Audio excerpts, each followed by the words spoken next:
ನಮಸ್ಕಾರ ಆತ್ಮೀಯರೇ. ಪರಿಮಳ ಪ್ರಕಾಶನ ಕಲಬುರಗಿ ಜಮಖಂಡಿಯ ಪ್ರವೀಣ ವಾಹಿನಿ ಯೂಟ್ಯೂಬ್ ಚಾನಲ್ಗೆ ತಮ್ಮೆಲ್ಲರಿಗೂ ಸ್ವಾಗತ ಸುಸ್ವಾಗತ. ತಮಗೆಲ್ಲ ಗೊತ್ತಿರುವ ಹಾಗೆ ಪ್ರತಿ ದಿವಸ ಅಥವಾ ಬಾರಿಯಾಗಿ ನಾನು ಈ ಒಂದು ಸ್ಟೇಟಸ್ನಲ್ಲಿರುವಂತಹ ಪ್ರವೀಣವಾಣಿಯನ್ನು ವಾಚನ ಮಾಡುವಂಥದ್ದು ಮತ್ತು ವಿಶ್ಲೇಷಿಸುವಂತಹ ಪ್ರಯತ್ನ ಈಗಾಗಲೇ ಹಲವಾರು ಬಾರಿ ಮಾಡಿದ್ದು ಉಂಟು. ಮತ್ತೊಮ್ಮೆ ತಮ್ಮೆದುರಿಗೆ ಒಂದು ವಾಣಿಯ ವಾಚನ ವಿಶ್ಲೇಷಣೆಯನ್ನು ಮಾಡಲು ನಿಮ್ಮ ಎದುರಿಗೆ ಬಂದಿದ್ದು. ಸ್ವೀಕರಿಸ್ತೀರಿ ಮತ್ತು ಆಧರಿಸ್ತೀರಿ ಅನ್ನುವಂತಹ ಮತ್ತೊಮ್ಮೆ ನಂಬಿಕೆಯೊಂದಿಗೆ ಈ ಒಂದು ವಿಡಿಯೋವನ್ನು ಯೂಟ್ಯೂಬ್ ಚಾನಲಲ್ಲಿ ಮಾಡ್ತಾ ಇರೋದು. ದಯವಿಟ್ಟು ಲೈಕ್ ಮಾಡಿ, ಶೇರ್ ಮಾಡಿ ಹಾಗೂ ಸಬ್ಸ್ಕ್ರೈಬ್ ಮಾಡುವುದರ ಮುಖಾಂತರ ತಮ್ಮೆಲ್ಲರ ಹಾರೈಕೆ ನನ್ನ ಮೇಲೆ ನಿರಂತರವಾಗಿ ಆರೈಕೆ ರೂಪದಲ್ಲಿ ಇರಬೇಕು ಅಂಥೇಳಿ ಕೇಳಿಕೊಳ್ತಾ ಇರೋದು. ಆತ್ಮೀಯರೇ, ಇಂದಿನ ಒಂದು ವಾಣಿ ನನಗನಿಸುತ್ತೆ ಅನ್ನುವಂಥ ವಾಣಿಯನ್ನು ವಾಚನ ಮಾಡುತ್ತಾ ಅದರ ವಿಶ್ಲೇಷಣೆ ನನಗೆ ತಿಳಿದ ಮಟ್ಟಿಗೆ ಎಷ್ಟು ಸಾಧ್ಯವೋ ನನ್ನ ಬುದ್ಧಿಗೆ ನಿಲುಕಿದಷ್ಟು ಮಾಡುವ ಪ್ರಯತ್ನ ಮಾಡ್ತೇನೆ. ವಾಣಿಯ ಒಂದು ಶೀರ್ಷಿಕೆ ನನಗನಿಸುತ್ತೆ ಒಬ್ಬ ಯಶಸ್ವಿ ಸಾಧಕನಿಗೆ, ಸಂತ ಸ್ವಭಾವದವನಿಗೆ, ಯತಿ ಪುರುಷನಿಗೆ ಗಾಳಿಯಂತೆ ಕೋಪ, ನೀರಿನಂತೆ ಹೊಂದಾಣಿಕೆ, ಬೆಂಕಿಯಂತೆ ಸ್ವೀಕರಿಸುವಿಕೆ, ಭೂಮಿಯಂತೆ ಸಹನೆ, ಬೆಟ್ಟದಷ್ಟು ತಾಳ್ಮೆ, ಹುಲ್ಲಿನಷ್ಟು ಛಲ ಮತ್ತು ಮನುಷ್ಯನಿಗೆ ಇರಬೇಕಾದಂತಹ ಅಚಲ ಬಲ, ಹೀಗೆ ಎಲ್ಲ ಯೋಗ್ಯ ಗುಣಗಳು ಇರಬೇಕು. ಸಕಲ ನರಕುಲ ಒಂದೇ ಎನ್ನುವ ಭಾವ ಕೇವಲ ತಾಳಿದರೆ ಸಾಕದು. ಸಕಲ ನರಕುಲ ಒಂದೇ ಎನ್ನುವಂತಹ ಭಾವ ಅನುಷ್ಠಾನಕ್ಕೆ ತರಬೇಕ. ಆಗಲೇ ನಮ್ಮ ಪ್ರಭಂಜನ ವಿಠ್ಠಲ ಆತನನ್ನು ಸ್ಮರಿಸದಿದ್ದರೂ ಅರಸಿಕೊಂಡು ಅವನು ನಮ್ಮಲ್ಲಿ ನೆಲೆಸುತ್ತಾನೆ. ಅದು ದಿಟ. ಹೌದು, ಎಷ್ಟೊಂದು ಸತ್ಯವಾದಂತಹ ಮಾತು. ಯಾಕಂದರೆ ನನಗೆ ಅನಿಸುವಂತಹ ರೀತಿಯಲ್ಲಿ ಅರ್ಥಾತ್ ಯಾಕಪ್ಪ ಅಂತಂದರೆ, ಲೋಕೋ ಭಿನ್ನ ರುಚಿ ಅಂತೀವಿ.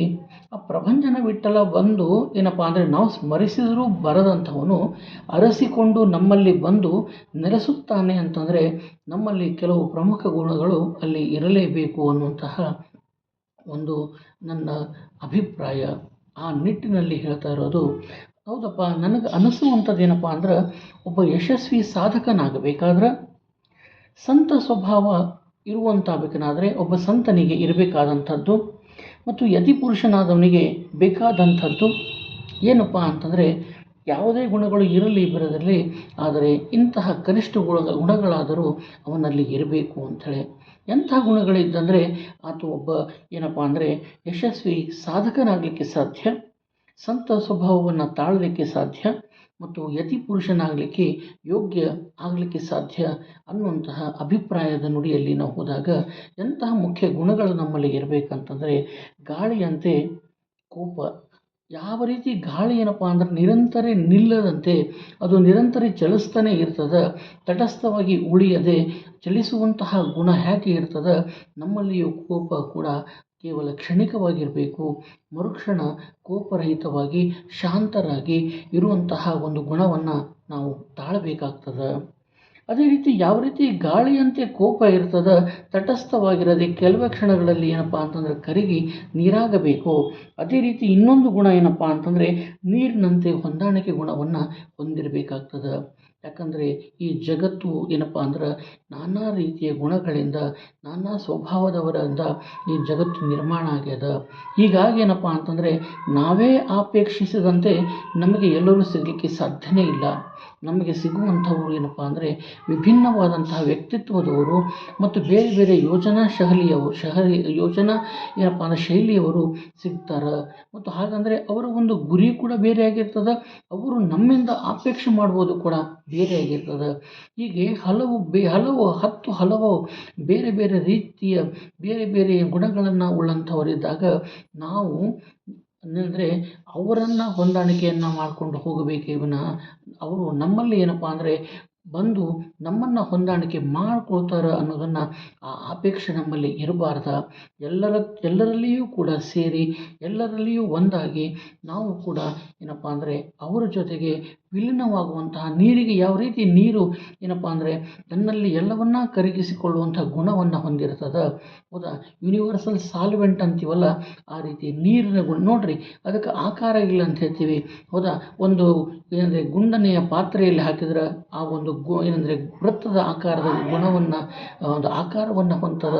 ಸಿಲಿಂಡರ್ ರೂಪದ ಬಾಟ್ಲಿ ಇತ್ತಂದ್ರೆ ಆ ಒಂದು ಸಿಲಿಂಡರ್ನ ಆಕಾರವನ್ನು ಹೊಂದದ. ಚೌಕಾದ ಹೌದಿತ್ತಂದ್ರೆ ಚೌಕ ರೂಪವನ್ನು ತಾಳ್ತದೆ. ಹೀಗೆ ಅದಕ್ಕೆ ತನ್ನದೇ ಆದಂತಹ ಏನಪ್ಪ ಅಂದರೆ ಸ್ವಂತ ರೂಪ ಇಲ್ಲ, ಬಣ್ಣ ಇಲ್ಲ, ರುಚಿ ಇಲ್ಲ. ಆದರೂ ಎಲ್ಲ ಹೆಚ್ಚು ಕಡಿಮೆ ಅನೇಕ ವಸ್ತುಗಳನ್ನು ತನ್ನಲ್ಲಿ ಕರಗಿಸಿಕೊಳ್ಳುವಂಥ ಸ್ವಭಾವ ಅದಲ್ಲ. ಹಾಗೆ ನಾವು ಕೂಡ ಎಲ್ಲರಲ್ಲಿಯೂ ಕೂಡ ನಾವು ಹೊಂದಾಣಿಕೆಯನ್ನು ಮಾಡಿಕೊಂಡು ಹೊಂದಿಕೊಂಡು ಇರಬೇಕು. ಅಂತಹ ನೀರಿನ ಗುಣ ನಮ್ಮಲ್ಲಿ ಇರಬೇಕು ಅನ್ನೋದನ್ನು ಇಲ್ಲಿ ಅಪೇಕ್ಷಣೀಯ. ಅದೇ ರೀತಿ ಬೆಂಕಿಯಂತೆ ಸ್ವೀಕರಿಸುವ ಗುಣ. ಹೌದು, ಯಾಕಂದರೆ ಬೆಂಕಿಯನ್ನು ನೋಡ್ರಿ, ನೀವು ಏನು ಹಾಕಿದರೂ ಕೂಡ ಅದು ತನ್ನಲ್ಲಿ ಸ್ವೀಕರಿಸಿ ಸುಟ್ಟು ಕರಕಲಾಗಿ ಮಾಡ್ತದ ಹೊರತಾಗಿ ತಾನು ಆ ವಸ್ತುವಿನೊಂದಿಗೆ ಏನಪ್ಪ ಅಂದ್ರೆ ಬೆರೆಯುವುದಿಲ್ಲ. ತನ್ನಲ್ಲಿ ವಸ್ತುವನ್ನು ಬೆರೆತುಕೊಳ್ಳುವಂತೆ ಮಾಡಿಕೊಳ್ಳುವ ಗುಣ ಬೆಂಕಿಗೆ ಇರ್ತದೆ. ತನ್ನಲ್ಲಿ ಏನು ಹಾಕಿದರೂ ಕೂಡ ಅದು ಸ್ವಹ ಮಾಡ್ತದೆ, ಕರಗಿಸ್ತದೆ, ಸುಟ್ಟು ಕರಕಲಾಗಿ ಮಾಡ್ತದೆ. ಅದಕ್ಕೇನಪ್ಪ ಅಂದ್ರೆ ನಮ್ಮಲ್ಲಿಯೂ ಕೂಡ ಏನಪ್ಪ ಅಂದರೆ ಎಂಥದ್ದೇ ಇದ್ದರೂ ನಾವೇನಂದ್ರೆ ಅದನ್ನು ಸ್ವೀಕರಿಸುವಂಥ ಮನೋಭಾವನೆಯನ್ನು ಇರಬೇಕಾ. ಒಳ್ಳೆಯ ಗುಣಗಳನ್ನು ಸ್ವೀಕರಿಸುವುದಾಗಲಿ ಮತ್ತು ಅವುಗಳನ್ನು ಬೆಳೆಸುವಂತಹ ಒಂದು ಔದಾರ್ಯ ನಮ್ಮಲ್ಲಿ ಇರಬೇಕು. ಬೆಂಕಿಯಂತೆ ಸ್ವೀಕರಿಸುವ ಗುಣ ನಮ್ಮಲ್ಲಿ ಇರಬೇಕು ಅಂತ ಹೇಳ್ತೀವಿ. ಭೂಮಿಯಂತೆ ಏನಂದರೆ ಸಹನಾ ಗುಣತ್ತು ಅಂತ ಹೇಳ್ತೀವಿ. ಅದಕ್ಕೆ ಭೂಮಿ ಏನಪ್ಪ ಅಂದ್ರೆ ಸಹನೆಯ ಪ್ರತೀಕ ಅಂಥೇಳಿ ನಾವು ಇಲ್ಲಿ ಹೇಳಲಿಕ್ಕೆ ಸಾಧ್ಯ. ಅದಕ್ಕೆ ಜೊತೆಗೆ ನಾವು ಪ್ರತಿದಿನ ಎದ್ದು ಕೂಡಲೇ ಹಿಡ್ಕೊಂಡು ಏನಪ್ಪ ಅಂದರೆ ಮಲಗುವ ತನಕ ನಾವು ಅದರ ಮೇಲೆ ಎಷ್ಟೆಲ್ಲ ದೌರ್ಜನ್ಯಗಳನ್ನು ಮಾಡ್ತೀವಿ ನಾವು.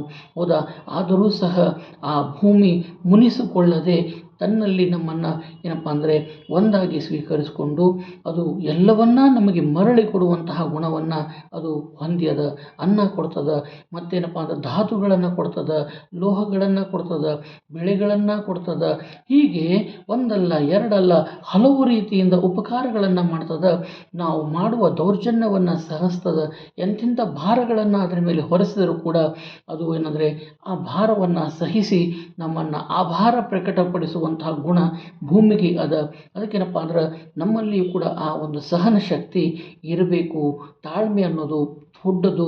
ಅದಕ್ಕೆ ಅಂದರೆ ಹೇಳ್ತಾನೆ ಏನಂದರೆ ಸಹನ ಶಕ್ತಿ ಭೂಮಿಗೆ ಇರುವಂತಹ ಸಹನೆ ನಮ್ಮಲ್ಲಿ ಇರಬೇಕು. ಬೆಟ್ಟದಷ್ಟು ತಾಳ್ಮೆ ಇರಬೇಕು ಅಂತಾನೆ. ಎಷ್ಟಪ್ಪ ಅಂದರೆ ಅಚಲವ ಬೆಟ್ಟ. ಯಾವ ರೀತಿ ಬೆಟ್ಟ ಅಂದರೆ ಎಂಥದೇ ಮಳೆ ಬರಲಿ, ಬಿಸಿಲು ಬರಲಿ, ಗಾಳಿ ಬರಲಿ, ಇನ್ನೊಂದು ಬರಲಿ, ಆದರೆ ಆ ಬೆಟ್ಟ ಎಂದಿಗೂ ಕೂಡ ಏನಪ್ಪ ಅಂದರೆ ಚಂಚಲತೆ ತೋರಿಸದೆ, ಅಳುಗಾಡದೆ ಏನಪ್ಪ ಅಂದರೆ ಅದು ಸ್ಥಿರವಾಗಿ ನಿಲ್ಲುವಂತಹ ಗುಣ ಹೇಗದ ಆ ರೀತಿ ಬೆಟ್ಟದಷ್ಟು ಏನಂದರೆ ನಾವು ಆ ಒಂದು ಏನಂದರೆ ತಾಳ್ಮೆಯನ್ನು ಹೊಂದಿರಬೇಕು ಅನ್ನೋದನ್ನು ಇಲ್ಲಿ ಹೇಳ್ತದೆ. ಏನಂದರೆ ಬೆಟ್ಟದಷ್ಟು ಏನಪ್ಪ ಅಂತಂದರೆ ತಾಳ್ಮೆಯ ಗುಣವನ್ನು ಇರಬೇಕಾ. ಹುಲ್ಲಿನಂತೆ ಛಲವಿರಬೇಕು ಅಂಥೇಳಿ. ಯಾಕಪ್ಪ ಹುಲ್ಲಿನಂತೆ ಛಲ ಇರಬೇಕಂತಂದರೆ ನಿಮಗೆ ಗೊತ್ತಿರ್ಬೋದು, ಬೇಸಿಗೆಯಲ್ಲಿ ಏನಂತಂದರೆ ಆ ಹುಲ್ಲು ಪೂರ್ತಿ ಒಣಗಿ ಹೋಗಿರ್ತದೆ. ಅದ್ರ ಬೀಜಗಳು ಎಲ್ಲಿರ್ತವೋ ಕೂಡ ಕಾಣಿಸಂಗಿಲ್ಲ. ಆದರೆ ನಾವು ನಡೆಯುವಂತಹ ದಾರಿಯಲ್ಲಿ ನಮ್ಮ ಚಪ್ಪಲಿಗೆ ಆ ಒಂದು ಬೀಜಗಳು ಹತ್ತಿದಾಗ ಕೂಡ ಗೊತ್ತಾಗಲ್ಲ. ಒಂದು ವೇಳೆ ಆ ಬೀಜಗಳೇನಪ್ಪ ಅಂದ್ರೆ ನಾವು ನಡೆಯುವಂಥ ಚಪ್ಪಲಿಗೆ ಹತ್ತಿದಾಗ ಆ ದಾರಿಯಲ್ಲಿ ಆ ಒಂದು ರಸ್ತೆಯಲ್ಲಿ ಸಣ್ಣದೇನಾದರೂ ರಂಧ್ರ ಇದ್ರೆ ಅಥವಾ ಏನಪ್ಪ ಅಂದ್ರೆ ಅಲ್ಲಿ ಜಾಗ ಇತ್ತಂದ್ರೆ ಆ ಬೀಜ ಅಲ್ಲಿ ಬಿದ್ದಾಗ ಮತ್ತೆ ಮಳೆ ಬಂದಾಗ ಏನಂದರೆ ಅದು ಮೊಳಕೆ ಹೊಡಿತದೆ, ಬೆಳೆದು ನಿಲ್ತದೆ. ನಾವು ಎಷ್ಟೇ ತುಳಿದ್ರೂ ಕೂಡ ಆ ಹುಲ್ಲಿನ ಬೀಜ ಏನಪ್ಪ ಅಂದರೆ ಸಹನೆಯ ಜೊತೆಗೆ ತಾಳ್ಮೆಯ ಜೊತೆಗೆ ಛಲವನ್ನು ತೋರಿಸ್ತದೆ. ನೀವೆಷ್ಟು ತುಳಿರಿ, ಆದರೆ ನಾನು ಮತ್ತೆ ಬೆಳೆದು ನಿಲ್ಲುತ್ತೀನಿ ಅನ್ನುವಂಥ ಛಲ ನಮ್ಮಲ್ಲಿಯೂ ಕೂಡ ಅಂದರೆ ಈ ಮೇಲಿನ ಸ್ವಭಾವದಲ್ಲಿ ಅವರಷ್ಟೇ ಯಾಕೆ ನಮ್ಮಲ್ಲಿಯೂ ಕೂಡ ಇರಬೇಕು ಅನ್ನೋದನ್ನು ಇಲ್ಲಿ ಹೇಳ್ತದೆ. ಅದಷ್ಟೇ ಏನ್ರಿ ಅಚಲವಾದಂತಹ ಬಲ ಹೇಳ್ತಾನೆ. ಎಲ್ಲ ಯೋಗ್ಯ ಗುಣಗಳು ಹೀಗೆ ಏನಪ್ಪ ಎಲ್ಲ ಯೋಗ್ಯ ಗುಣಗಳು ಇರಬೇಕು. ಇವೆಲ್ಲ ಯೋಗ್ಯ ಗುಣಗಳು ಒಬ್ಬ ಏನಪ್ಪ ಅಂದರೆ ಸಾಧುವಿಗೆ ಇರಬೇಕು, ಯಶಸ್ವಿ ಪುರುಷನಿಗೆ ಇರಬೇಕು, ಸಂತನಿಗೆ ಇರಬೇಕು. ಮನುಷ್ಯ ಅನ್ನುವಂತಹ ಒಬ್ಬ ವ್ಯಕ್ತಿತ್ವವುಳ್ಳಂತಹ ವ್ಯಕ್ತಿಗೆ ಇವೆಲ್ಲವೂ ಕೂಡ ಅಪೇಕ್ಷಣೀಯ ಅನ್ನೋದನ್ನು ಇಲ್ಲಿ ಹೇಳ್ತಾನೆ. ಅದಕ್ಕೇನಪ್ಪ ಅಂದರೆ ನರಕುಲ ಇನ್ನೊಂದೇನಪ್ಪ ಅಂದರೆ ಸಕಲ ನರಕುಲ ಒಂದೇ ಎನ್ನುವಂತಹ ಭಾವ ನಾವು ಅನುಷ್ಠಾನಕ್ಕೆ ತರಬೇಕು ಅಂಥೇಳಿ. ಕೇವಲ ಎಲ್ಲರೂ ಒಂದು ಗಂಡು ಜಾತಿ ಭೇದ ಇಲ್ಲ, ಏನಂದರೆ ಆ ಲಿಂಗ ಈ ಲಿಂಗ ಅನ್ನೋದನ್ನು ಬಿಟ್ಟು ಬಿಡ್ರಿ, ಮತ್ತೇನಪ್ಪ ಅಂದರೆ ಮೇಲಂತಸ್ತು ಕೆಳಗಂತಸ್ತು ಬಡವ ಬಲ್ಲಿದ ಅನ್ನೋದನ್ನು ಬಿಟ್ಬಿಡ್ರಿ, ಜಾತಿ ಪಾತಿಗಳನ್ನು ಬಿಟ್ಬಿಡ್ರಿ ಅಂಥೇಳಿ ಕೇವಲ ಬಾಯಿ ಮಾತಿನಿಂದ ಹೇಳಿ ಏನಪ್ಪ ಅಂತಂದರೆ ಮತ್ತೆ ನಾವೇನಂದರೆ ರಾಜಕೀಯ ಕ್ಷೇತ್ರದಾಗೋ, ಕ್ರೀಡಾ ಕ್ಷೇತ್ರದಾಗೋ, ಶಿಕ್ಷಣ ಕ್ಷೇತ್ರದಾಗೋ, ಸಮಾಜದಾಗೋ ಹೀಗೆ ಹಲವು ರೀತಿಯಿಂದ ಭೇದ ಭಾವಗಳ ರೀತಿಯಿಂದ ಆಯ್ಕೆ ಮಾಡುವುದಾಗಲಿ, ಭೇದ ಭಾವಗಳ ರೀತಿಯಿಂದ ನಾವು ತಿರಸ್ಕಾರ ಮಾಡುವಂಥದ್ದನ್ನು ಬಿಡಬೇಕಾ. ಎಲ್ಲರಲ್ಲಿಯೂ ನರಕುಲ ಒಂದೇ, ನರಕುಲ ಅದಕ್ಕೆ ಏನಪ್ಪ ಅಂದರೆ ನರಕುಲ ಒಂದೇ ಅನ್ನುವಂಥದ್ದನ್ನು ಕೇವಲ ಏನಂದರೆ ಇಡೀ ವಿಶ್ವದಲ್ಲಿ ಮನುಷ್ಯ ಕುಲ ಒಂದೇ ಅನ್ನೋ ವಸುದೇವ ಕುಟುಂಬಕಂ ಅನ್ನೋದನ್ನು ಪುಸ್ತಕದ ಬದನೆಕಾಯಿ ಆಗಲಾರದೆ ಅದೇನಪ್ಪ ಅಂದ್ರೆ ಮಸ್ತಕದಲ್ಲಿ ಎಲ್ಲರಲ್ಲಿಯೂ ಇಳಿಯಬೇಕು. ಒಂದು ಅನ್ನೋ ಭಾವನೆ ಕೇವಲ ನಾವು ತಾಳದೆ ಅಷ್ಟೇ ಅಲ್ಲ, ಅದು ಕೂಡ ಅನುಸರಿಸುವಂತೆ ಆಗಬೇಕು ಏನ್ರಿ. ಅದಕ್ಕೆ ಹೇಳ್ತಾ ಇರೋದು ಏನಂದರೆ ಇಲ್ಲಿ ನರಕುಲ ಒಂದೇ ಎನ್ನುವ ಭಾವ ಅನುಷ್ಠಾನಕ್ಕೆ ತರಬೇಕು. ಆಗಲೇ ನಮ್ಮ ಪ್ರಭಂಜನ ವಿಠ್ಠಲ, ನಮ್ಮ ದೇವ ಪ್ರಭಂಜನ ವಿಠ್ಠಲ ಏನಪ್ಪ ಅಂದರೆ ಆತನನ್ನು ಸ್ಮರಿಸದಿದ್ದರೂ ನಾವು ಇಷ್ಟೆಲ್ಲ ಒಳ್ಳೆಯ ಗುಣಗಳನ್ನು ಹೊಂದಿದಾಗ ಆತನನ್ನೇ ಅಂದರೆ ನೆನೆಸದಿದ್ದರೂ ಕಾಯಕವೇ ಕೈಲಾಸ ಬಸವಣ್ಣನವರು ಅಂದಾಗ ನಮ್ಮ ಕಾರ್ಯಗಳನ್ನು ಈ ಎಲ್ಲ ಉತ್ತಮ ಗುಣಗಳನ್ನು ಹೊಂದಿ ನಮ್ಮ ಕಾರ್ಯದಲ್ಲಿ ತೊಡಗಿದಾಗ ಆ ದೇವರು ನಮ್ಮನ್ನು ಕಾಯದೆ ಏನಪ್ಪ ನಮ್ಮನ್ನು ನಾವು ನೆನೆಸದೇ ಹೋದರೂ ಅವನು ಅರಸಿ ಬರ್ತಾನ. ಆ ಪ್ರಭಂಜನ ವಿಠ್ಠಲ ಏನಪ್ಪ ನಾವು ಸ್ಮರಿಸದೇ ಇದ್ದರೂ ಅರಿಸಿಕೊಂಡು ಅವನಲ್ಲಿ ಏನಂದರೆ ನೆಲೆಸುತ್ತಾನೆ, ಅವನು ನಮ್ಮಲ್ಲಿ ನೆಲೆಸುತ್ತಾನೆ. ಇದು ದಿಟ್ಟ ಅಂಥೇಳಿ, ಹೌದಾ. ಅದಕ್ಕೆ ನಮ್ಮಲ್ಲಿ ಒಳ್ಳೆಯ ಗುಣಗಳಿದ್ದರೆ ಸಾಕು, ಅತ್ಯುತ್ತಮ ಗುಣಗಳನ್ನು ನಾವು ಏನಪ್ಪ ಅಂದರೆ ಹೊಂದಿ ಅವು ಗುಣಗಳನ್ನು ಅನುಷ್ಠಾನಕ್ಕೆ ತಂದುದಾಗಲಿ, ರೂಢಿಯಲ್ಲಿ ತರುವುದಾಗಲಿ ಮತ್ತು ಸಹಜವಾದಂತಹ ಎಲ್ಲ ಗುಣಗಳನ್ನು ಸ್ವೀಕರಿಸಿ ಎಲ್ಲರೂ ಒಂದೇ ಅನ್ನುವಂಥ ಭಾವನೆಯನ್ನು ತಾಳಿದಂತಹ ಮನುಷ್ಯ ಏನಂದರೆ ಅವನು ಕೇವಲ ಯಶಸ್ವಿ ಸಾಧಕನೇ ಆಗಬೇಕಂತಿಲ್ಲ, ಸಂತನೇ ಆಗಿರಬೇಕಂತಲ್ಲ, ಅಥವಾ ಏನಪ್ಪ ಅಂದರೆ ಯತಿ ಪುರುಷನೇ ಆಗಬೇಕಂತಿಲ್ಲ. ಪ್ರತಿಯೊಬ್ಬ ಮನುಷ್ಯನಲ್ಲಿಯೂ ಕೂಡ ಇಂತಹ ಗುಣಗಳನ್ನು ಇದ್ದರೆ ಸಾಕು. ಆ ಭಗವಂತ ಪ್ರಭಂಜನ ವಿಠ್ಠಲ ಏನಂದರೆ ನೆನೆಸುವುದು ಬೇಡ, ನಾನೇ ಅರಸಿ ಬಂದು ನಿನ್ನಲ್ಲಿ ನೆಲೆಸುತ್ತೇನೆ, ನೀನು ಬಯಸದಿದ್ದರೂ ಒದಗಿಸುತ್ತೇನೆ, ನಿನ್ನನ್ನು ಉಜ್ವಲವಾದಂಥ ಪದದಲ್ಲಿ ನಡೆಸುತ್ತೇನೆ, ನಿನ್ನ ಗುರಿಯೆಡೆಗೆ ಕರೆದುಕೊಂಡು ಹೋಗಿ ತಲುಪಿಸುತ್ತೇನೆ, ನನ್ನ ಏನಪ್ಪ ಅಂದರೆ ಇಲ್ಲಿ ರಘುಪುರಕ್ಕೆ ಕರೆದುಕೊಂಡು ಹೋಗುತ್ತೇನೆ. ಪ್ರಪಂಚನ ವಿಠ್ಠಲ ನಗರ ಪಂಢರಪುರ ಏನಂತೀವಿ ಅಂತಹ ಭಗವಂತನ ಸ್ವಯಂ ಆ ಒಂದು ಪ್ರಪಂಚನ ವಿಠ್ಠಲನ ಸ್ವನಗರಕ್ಕೆ ನಮ್ಮನ್ನು ಕೊಂಡಾಡ್ತಾನ ಮತ್ತು ನಮಗೆ ಮುಕುತಿಯವಾದಂಥ ದಾರಿಯನ್ನು ನಮ್ಮನೇನಂದರೆ ನಮಗಾಗಿ ತೆರೆದು ಇಡ್ತಾನ. ಒಳಿತು ಮಾಡಿದವರಿಗೆ ಕೆಡಕು ಅನ್ನೋದು ಎಂದಿಗೂ ಆಗಲ್ಲ. ನಾವು ಅವನ್ನ ಸ್ಮರಿಸದೇ ಇರಲಿ. ಅವನು ಸೃಷ್ಟಿ ಮಾಡಿದಂತಹ ಈ ಸೃಷ್ಟಿ ಒಳಗೆ ನಾವು ಉತ್ತಮ ಕಾಯಕಗಳನ್ನು ಮಾಡಿದರೆ ಸಾಕ.